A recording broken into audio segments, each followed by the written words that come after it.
Maraming salamat na gano'n sa tawag ko.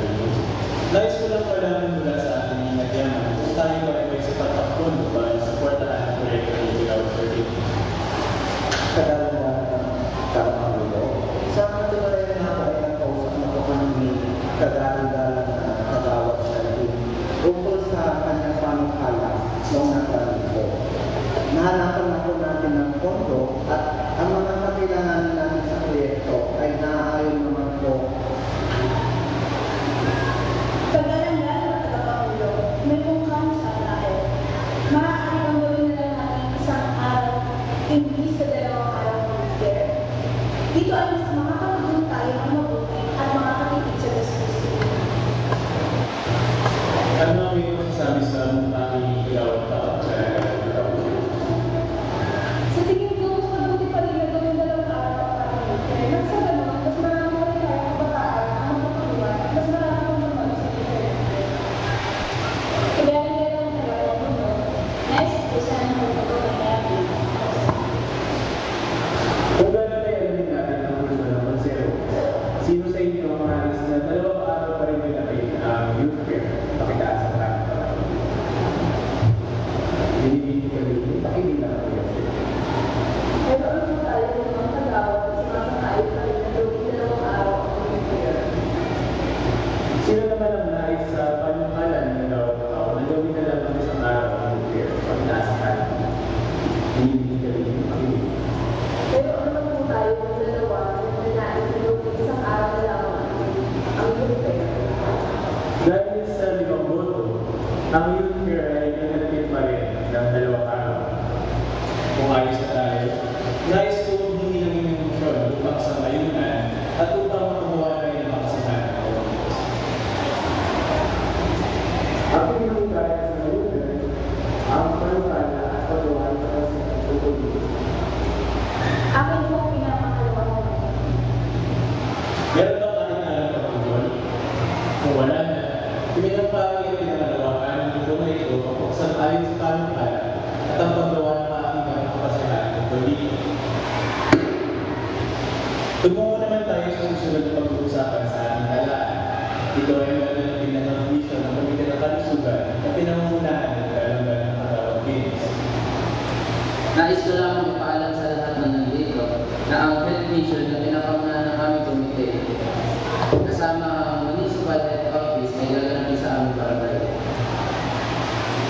Asahan mo magalang ng Kagawad Games ng suporta ng Konseho Tayo sa inyong gaganapin ng kapatid. Ngayon naman ay tumungo na tayo sa pampuling pag-uusapan sa ating halaan. Ito ay ang ulat ukol sa nakaraang emergency response training na ginawa ng isang linggo sa pamumunan ng komite ng Kagawad Tao. Una, nais ko pasalamatan na lahat sa suporta na binibigay niyo sa katapos lamang sa emergency response training para sa pagkataan ng ating barangay.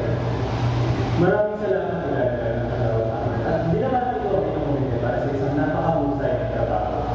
Ngayon naman natapos na tayo sa pag-uusapan tayo sa ating halaan. Binibigyan ka rin kailan ang susunod na patutulan. Kagalangan ng tagapangulo at mga opisyal, ang susunod po natin yung pagpupulaw ay gaganapin sa susunod na ito sa 20 malang Hulyo sa Sinagalas na Laguna. Maraming salamat din ka rin. Ngayon naman ay nais kong humingi ng inyong motion upang tapusin at ipinit na ating pagpupulaw sa akin. Akin yung kanin na sa ngayon na pag-ibig ng ating pagpupulaw. Aking pinapakalaan mo ito. Ang pagpupulaw ay ito ay tapos na. Magkita-kita ulit tayo sa susunod na pagpupulaw. At maraming salamat sa inyong lahat.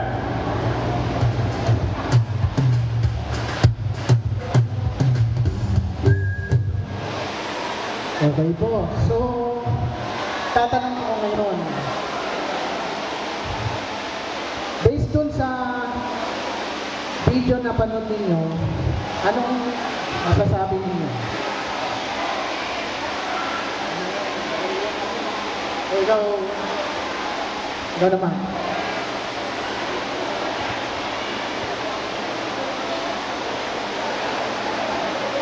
Sa akin, sir, yung pagkakayos na ng bawa sa dito.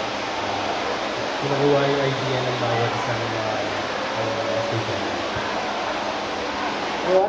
bukod sa nagkakaisa sila, nagkakaroon po ng pagpupulong na kung aano pa po lahat ng mga kagalang-galang na kagawad sa nakondak na proyekto. Okay, ano pa? Ano pang naobserbahan nyo? Tama. Kasi rin sa pinanood natin is pinakita doon na kailangan lahat ng nangyayari, kailangan ng meeting. Parang lahat ng nangyayari kailangan pinag-aagrihan, pinag-meeting ng bawat officials. Yun, tama po, pinag-aagrihan. Yeah. Nag-share sila na nag-gatap sila ng baka. A-shared knowledge kaya for everyone. Tama po. Ikaw, sir. Yes, sir. Maayos po mga pagkakano nila pagkakabilib mga mensahe gusto na pahatid ko. Okay. So, isang mapapansin nyo dyan, kung alam nyo ba yung parliamentary procedure, yun po yung merong presiding officer. Tapos nandun po itong mga members. So, mapapansin nyo, di ba yung mga members, hindi sila basta-basta nagsasalita. Kundi, nagpapa-acknowledge muna sila bago sila magsalita. Ganun po. Yun po yung tamang proseso sa pag-meeting po, yung parliamentary procedure. Next one. So, isa pang tanong, bago po magkaroon ng meeting, based on sa video, ano po dapat ang i-prepare natin? Magdadasal po muna dapat. Prayers. May prayers? Ikaw, Billy. Attendance po naman. Kasi kung matutuloy yung meeting kapag hindi po majority po kagawad. Dapat po majority po yung kagawad bago po matuloy yung meeting. Tama yun, attendance. Dapat, prepare din. So, sir. Kompleto. Kompleto. Kompleto. Hindi sa kompleto. Anong dapat i-prepare sa papeles? Ganun.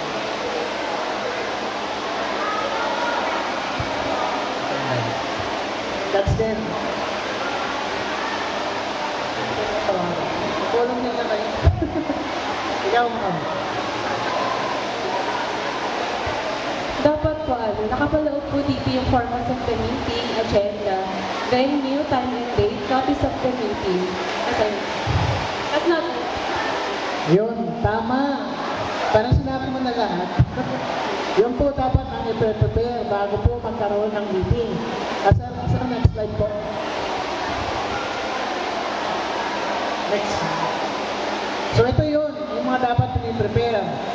Ang purpose ng meeting, agenda, venue, date and time, list of attendees, yun nga yung attendance, at yung notice of meeting.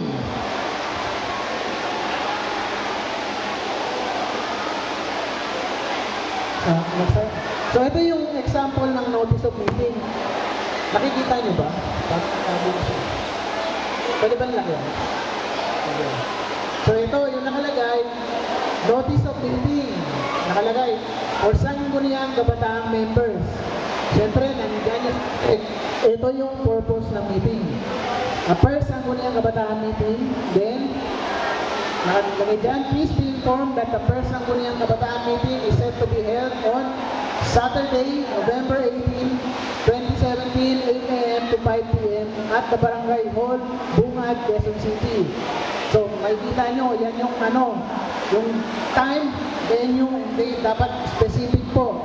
Then, next po, yung agenda nakalagay. So, ang nakalagay dito, yung first agenda nila ay appointment of treasurer and secretary. Then, pangalawa po, identification, appointment of committee heads.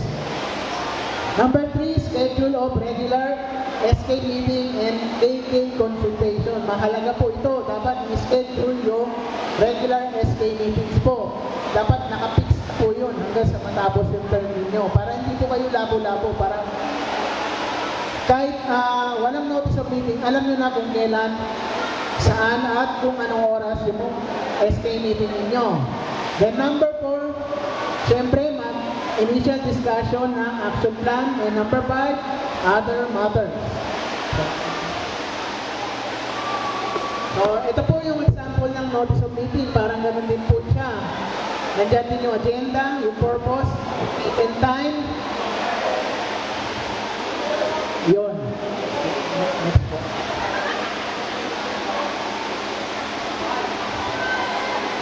So, sabi dito, how to inform the attendees? Paano nga ba?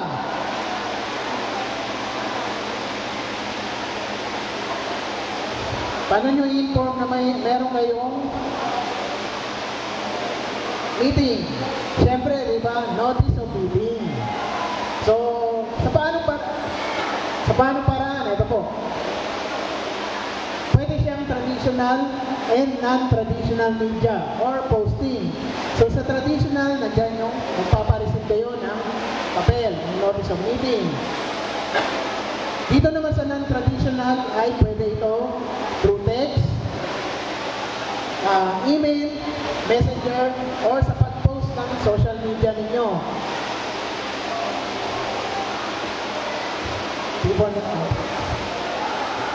Then reminder, pag nagpapadala ng notice and minutes of the meeting, dapat bigyan nyo ng kopya si LYPO po. Si City Youth Development Council and the Sangguniang Barangay. Ay, correction po, hindi po si LYPO, si LYPC. So sino po ba ito si LYPC? May kilala na po ba kung sino po? Hindi po, si Ma'am Chia po, siya po yung LYPO. Yung LYPC, ito po yung konseho po ito at chairman po dito ay si FED President po. Chairman ng LYPC. And Sangguniang Barangay po, dapat mag-provide din po kayo ng copy. Then receiving copies to be signed by the concerned personnel. Pwede din send email if possible.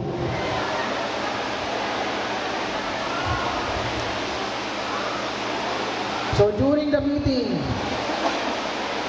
sino po ba dapat ang a-attend sa meeting? Next po, who should be present? Sino dapat? Kagalang-galang. Tama. Sino yun?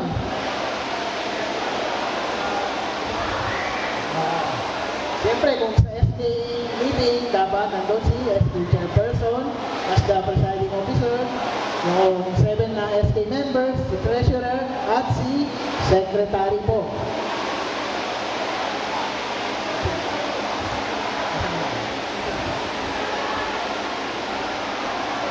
Ayun. Siyempre sa meeting, hindi po tayo pwede mag-proceed din kung walang quorum. So ilan po ba dapat ang quorum pag may meeting? 5, tama. So, kasama po ba sa bilang ng secretary and treasurer sa quorum? Hindi. Tama po. Galing mo. Dati ka kasi so, hindi po kasama si SK Treasurer at SK Secretary po sa pagbilang ng quorum. Then, agenda.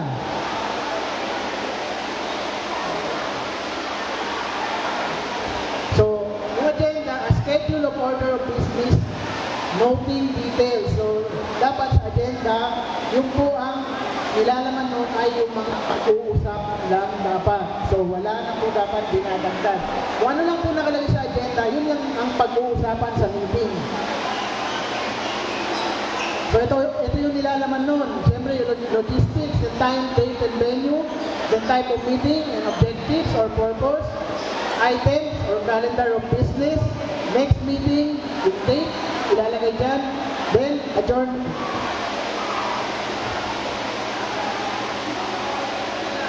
Ito po yung sample naman ng isang agenda. Ito, first, Sangguniang Kabataang Meeting. Number 1, call to order. Number 2, yung number 1 po, yung call to order, dito po, dinidetermine kung may quorum. Then kung may quorum, sunod na kagad, opening prayer. Then, approval of the agenda. Then number 4, approval of the minutes of the previous meeting. Kung ito ay hindi yung first meeting po. The first meeting, hindi nyo po isasama itong approval of the previous meeting. And number 5, yung calendar of ito yung nakalagay.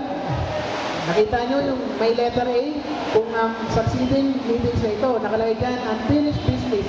Ito yung mga hindi natapos usapin ng huling meeting. Then, business for the day, yung dapat pag-uusapan. So, ang sample dito nakalagay, schedule of regular SK meetings and KK consultation. Then, pangalawang business for the day nila, yung formulation ng action plan. Then, other matters. The next po, yung number 6, ay committee reports. Ito po, ilalagay nyo kung meron lang na-designate na committee sa bawat SK member ninyo. Pero kung wala pa, hindi na po na ilalagay ito. Then, number 7 po, matters for information. Number 8, privilege or chairpersons are. Then, number 9, schedule of the next meeting. Then, number 10, adjournment.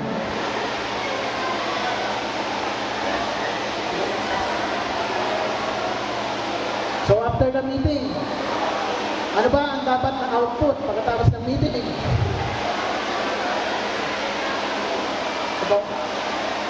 Nabasa mo na naman. Sige.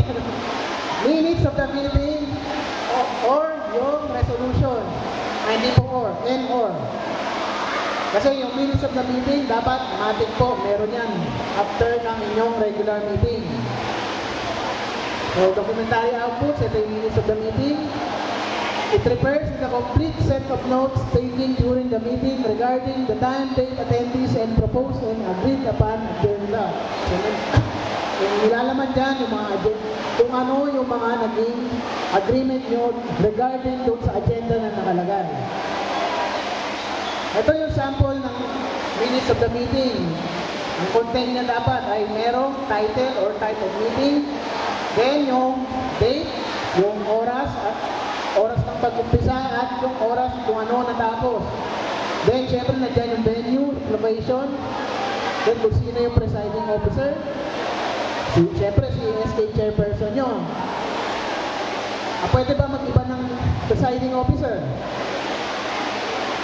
Kagawad, pwede po. Hindi absent si SK chairperson, valid naman yung reason niya, pwede po mag-take over si number 1 kagawad po. Then, secretary. Then, yung attendance, ayan, dapat nakalagay kung sino yung present at nakalagay din kung sino yung absent.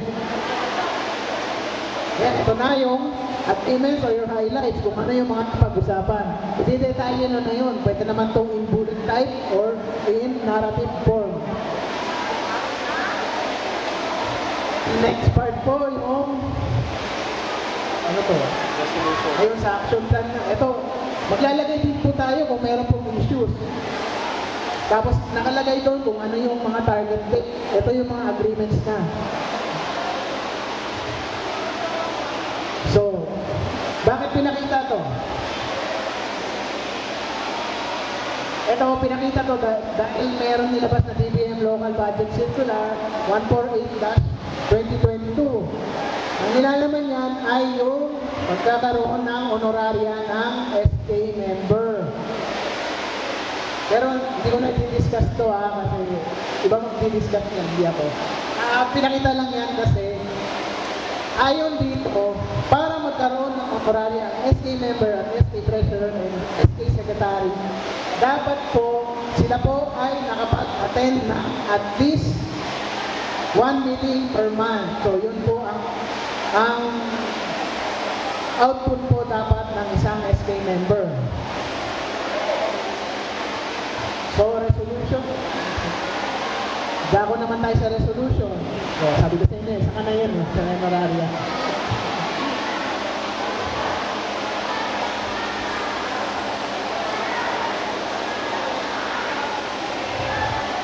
So, ang resolution naman ay isa pang output pagkatapos ng isang meeting. Then, resolutions are used for executing propriety functions and private concerns.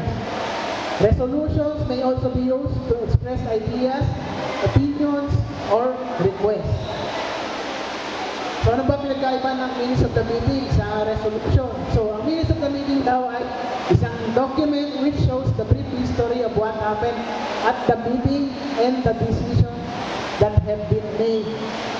So kung ano yung mga desisyon or agreement na pinalabasan. So ang resolution daw ay isang document na ini-enact niya ang mga desisyon na napag-agrihan during the meeting o kung ano yung nasa minutes of the meeting o ano yung agreement. So yung resolution ang mag-enact po nun. So sample ng resolution ng malabo. So makikita nyo dyan, ang part po ng resolution ay meron siyang resolution number and series. Ang series po kung kailan na-enact or na-approve yung resolution, then title, at makikita nyo dyan, marami siyang whereas. Then after ng whereas,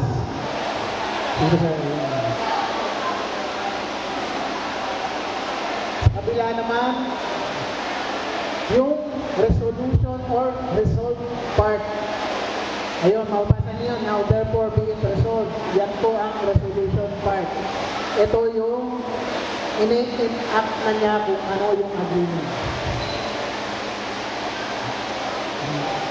Ito, title, Resolution appointing Luz Bibigla A. Pilipinas as Sangguniang Kabataang Secretary of Barangay Bungad, Quezon City. Sa first whereas statement, ang nakalagay dito ay whereas the RA number 10742, also known as the Sangguniang Kabataan Reform Act, provides etc. Bye-bye. Then, the second whereas statement niya ay ganun din, the Public Act 742 further provides the following qualification. Ayun, nakalagay qualification ng isang SK Secretary. Next. Sa third whereas niya ay nakalagay from among the katipunan ng kabataang members of Barangay Bunga, the chairman recommend Luz Bibigla Pilipinas for the position of SK Secretary after consideration of his qualifications and finding him to possess the necessary skills and experience required for the position as SK Secretary. Fourth whereas niya ay SK Secretary Ms. Luz Bibigla Pilipinas shall perform the following duties as stated in the Sangguniang Kabataan Reform Act. So ayan yung duties niya, ayan yung gagawin niya. Yun po yung nakalagay sa fourth whereas statement. So ano po napansin ninyo? Ang first to third whereas po, ito yung statement na nagsasabi bakit kailangan ng resolution. So, kumbaga, ito yung legal.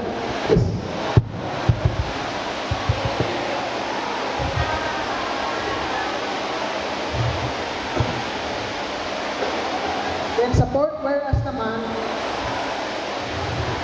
ito yung nagsasabi kung bakit ano ang importansya ng resolution.